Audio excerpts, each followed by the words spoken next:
khó đi nọ đó tụi cái gì đó bây giờ cũng chân treo nữa đó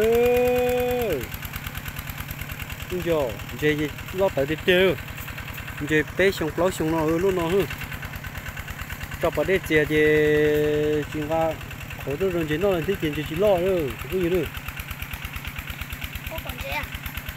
cô đi tôi còn này liếc rồi cô đi bây giờ tiếp tục lột chế con chỉ cần thôi là nhà bản này đấy chứ mà nhưng con chỉ cần đủ rồi mà tôi à cô phải mấy thôi cô đủ luôn lò ôi phải liếc lò con này liếc lò cái dùng khó thì chơi dùng khó chơi sĩ từ sĩ từ chế đề thôi chơi sao xe thôi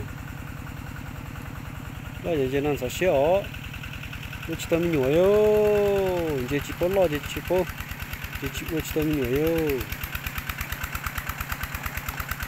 các con cho thâu con cho rồi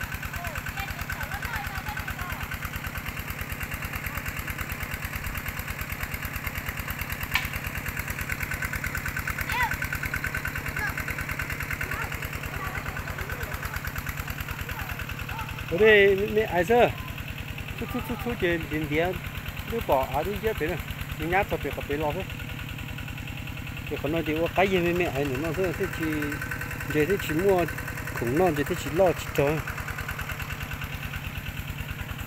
chỉ mà là tôi muốn của sẽ phụ muốn gì cho nên chắc cái chỉ tôi cũ phụ muốn thêm chỉ bạc khô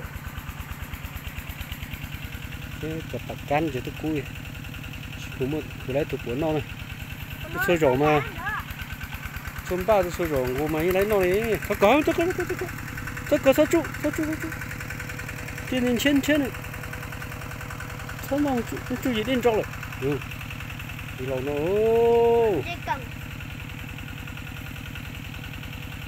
có kẹp béo một thằng bé ra có đủ không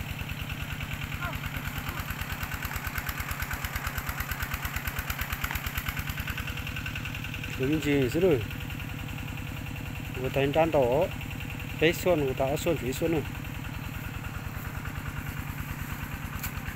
này những cô tu chơi cần ra những cô tu chơi bạch cha ra trò liền nhiều cái giờ tao lo nhưng bên này nó xài chứ mà tôi nó cả tá anh chứ nó nhiều chơi thằng nó xa rồi giờ chơi nhiên nó chơi nhiều lo chỉ tao có đi thì tiền này gì lo chỉ trong thì bên này nó mà nhớ chơi tì mà cái lo rồi thế giờ nó nhớ kia hộ cái lo của thằng nó xa rồi cái nó lo rồi thép nó rồi cái nó rồi cái tàu nó ta chia nó xuống là gì mình chỉ khủng nó mình chỉ chơi một đế gì nữa chỉ khủng nó gì nữa nhưng giờ nó chỉ lo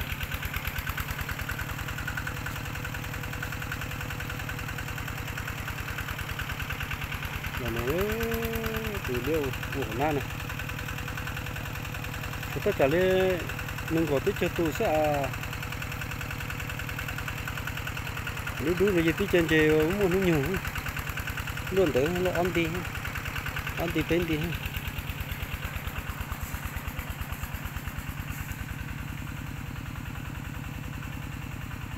cái xếp thì nó xếp cũng mua chỉ tôi cú về bạc khô nhà mua bạc khô theo và về ở đầu chúng này có gì có mama cá lăng nó lấy gì mà đi mua vô nhưng khó kia mà mua vô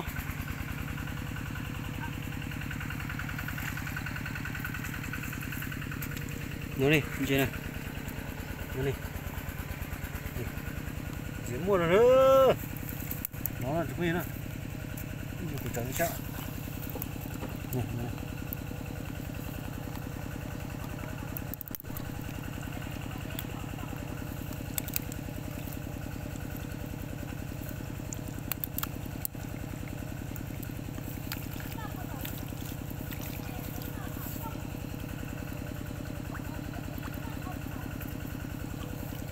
cổ thằng nào thế đấy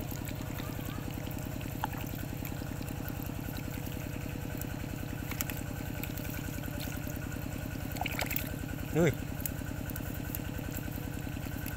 cái gì mà thỏ chỉ lại khó kia thôi nhưng khó này rất tệ lo nhưng khó này rất tệ lo lên trên xong nó là tôi nhá mua theo xong nó gọi tôi nhá lấy lục bò thế này 이제他们杀的이제 그 고기 가는 거.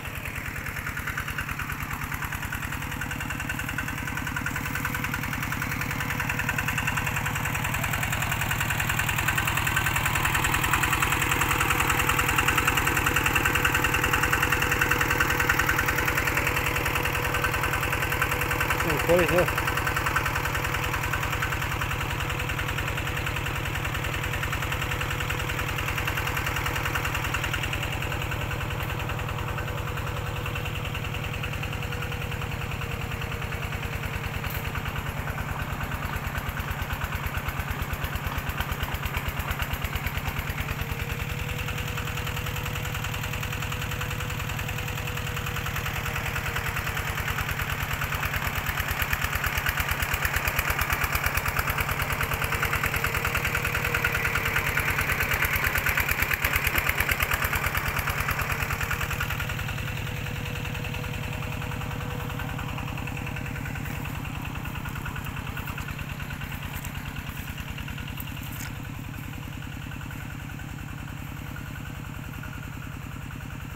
또 lâu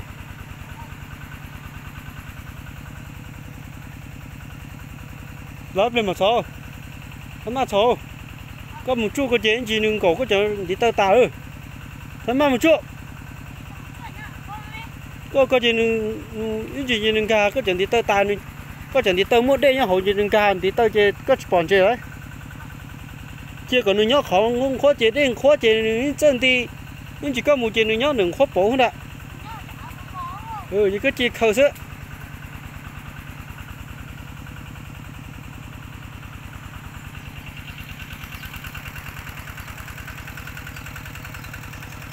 rồi rồi muốn nấu có chỉ chuyện không có nát khía có ta biết không sợ rồi đừng khó nó chỉ nát khía có muốn có gì muốn nát có chỉ bỏ đấy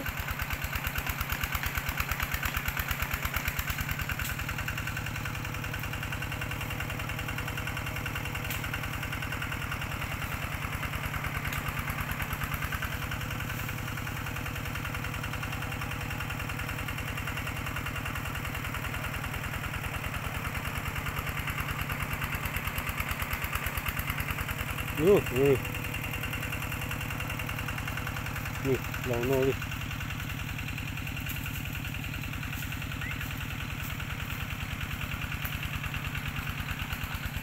rất là tù từ cái tuần chế từ cái tuần chế từ có sữa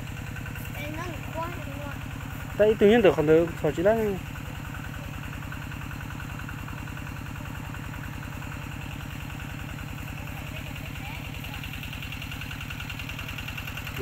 tụi đàn này thích lom chỉ sơ, tụi này lấy này thích lom chỉ sơ rồi cho chị lòng sơ,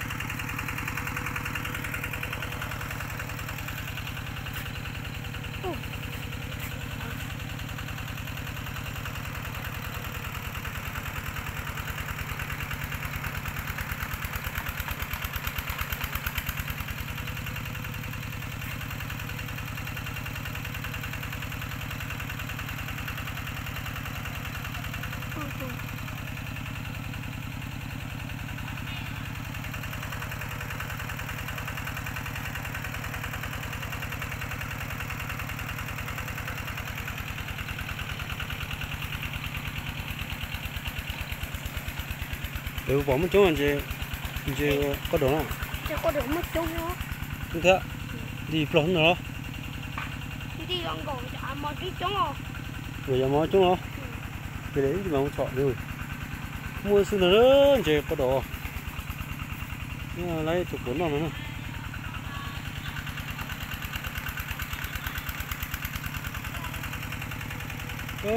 Như này chụp cuốn lọt kìa.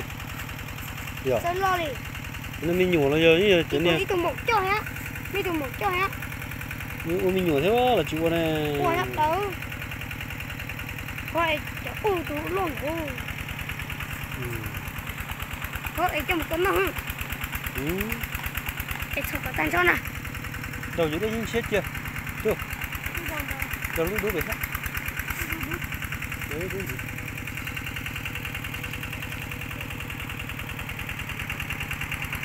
Đâu có phúng cố nữa. Một chê trên đạc cô à.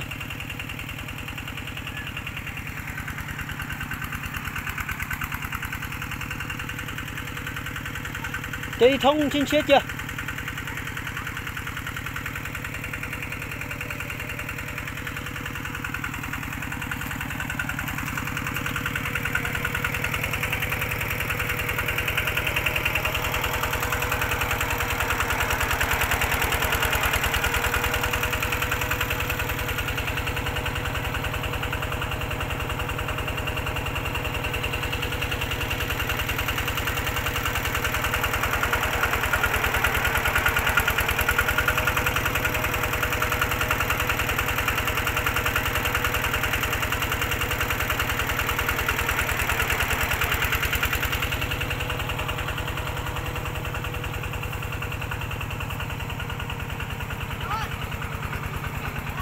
Hả? Có chứ? Ừ. Có.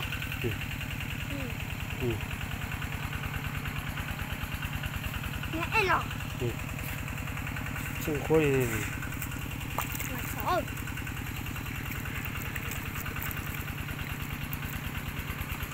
Ôi ơi, kìa rồi. Để cấp thật lắm nè.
Xem khối này thôi.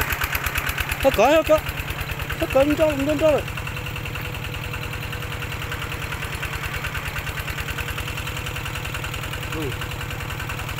Nếu là nó mang cua. Nếu là nó đâu nó mang cua.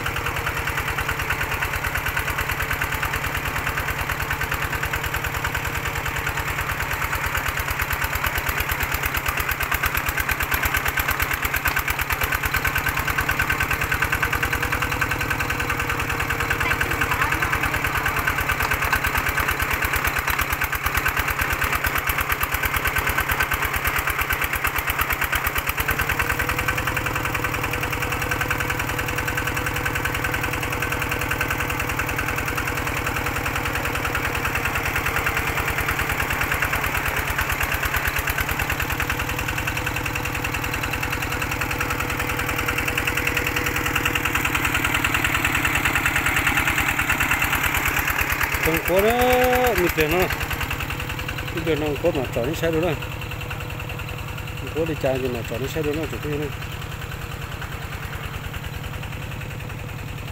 chơi chỉ xung quanh chạy thì chọn nó xe được.